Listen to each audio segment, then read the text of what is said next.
avec M. Michel Benoît. Merci d'être venu. Les documents, on vous a entendu, on vous a écouté, monsieur. Monsieur Michel Benoît, qu'on connaît bien. Bonjour tout le monde. Qui va faire un effort de synthèse avec un court préambule et sa question. En novembre dernier, je lançais un cri d'alarme. C'était au sujet du rôle d'évaluation, comme on sait, qui a été largement trafiqué.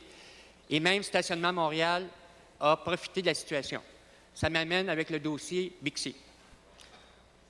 Donc, ce matin, un nouveau cri d'alarme. Juste un instant, M. Benoît. Oui, M. De Souza. De respect. Je pense que c'est correct de venir poser des questions, mais de faire des allégations sur une base répétitive, je ne pense pas que c'est une bonne façon. Je laisse à votre jugement comment on traite ces genres de questions. Alors, M. Benoît, c'est sûr qu'en vertu de notre règlement, il faut éviter les insinuations, les allégations. C'est sûr que ce n'est pas facile, mais pour vous, ça devrait être plus facile. Vous êtes un ancien conseiller municipal. Vous savez comment est-ce qu'on fonctionne ici.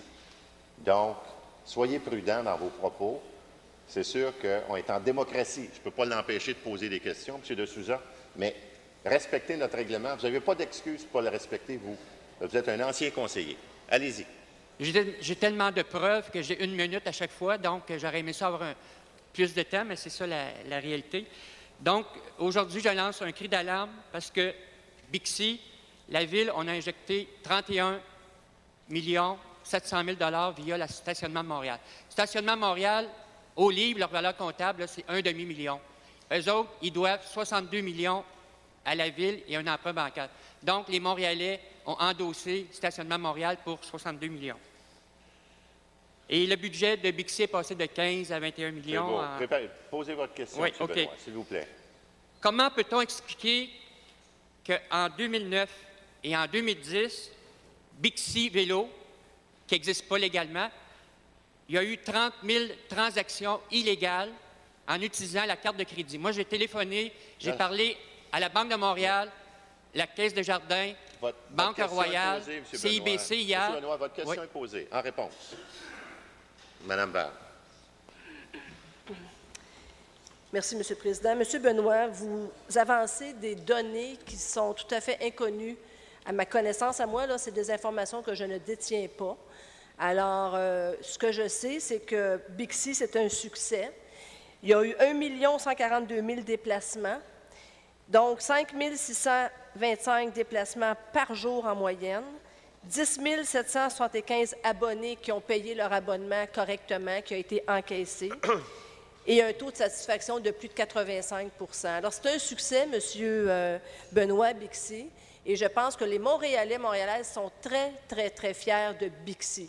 Alors, il faut cesser de s'acharner sur des faits que vous émettez. Là, je ne connais pas la provenance de vos sources, là, mais je n'ai jamais entendu parler de ces transactions là, qui étaient fausses, etc. Alors, M. le Président, il faudrait que M. Lebel puisse faire M. Benoît puisse faire la preuve de ces allégations parce que ce n'est pas une information qui m'a été donnée. Merci, Mme Barbe. M. Benoît, vous avez l'opportunité de poser une question additionnelle, mais vous savez comment est-ce qu'on fonctionne sans préambule. Je suis un simple citoyen, ce n'est pas moi qui est responsable du dossier. Par contre, si vous faites une transaction en prenant un vélo Bixi pour 5 minutes, 1 heure, ou pour 1 mois, ou pour 1 an, vous prenez un abonnement, c'est facturé sur le nom de Bixi Vélo. Ça n'existe pas légalement, Bixi Vélo. Les banques m'ont dit, voyons, ça n'a pas d'allure. Ils ont vérifié, les 4 banques ont vérifié, ils ont dit, on constate que oui, c'est Bixi Vélo, mais ça n'existe pas légalement. Maintenant, votre question, c'est quoi? Est-ce qu'il va falloir qu'il y ait un recours collectif pour que les gens comprennent? La question est posée. Mme Barbe.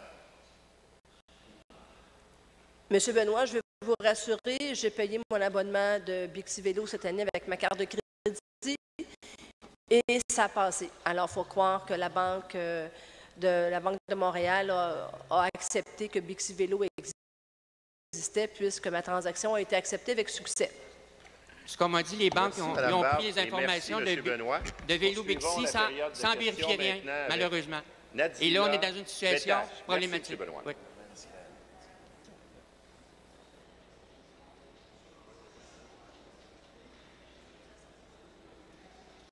Bon matin,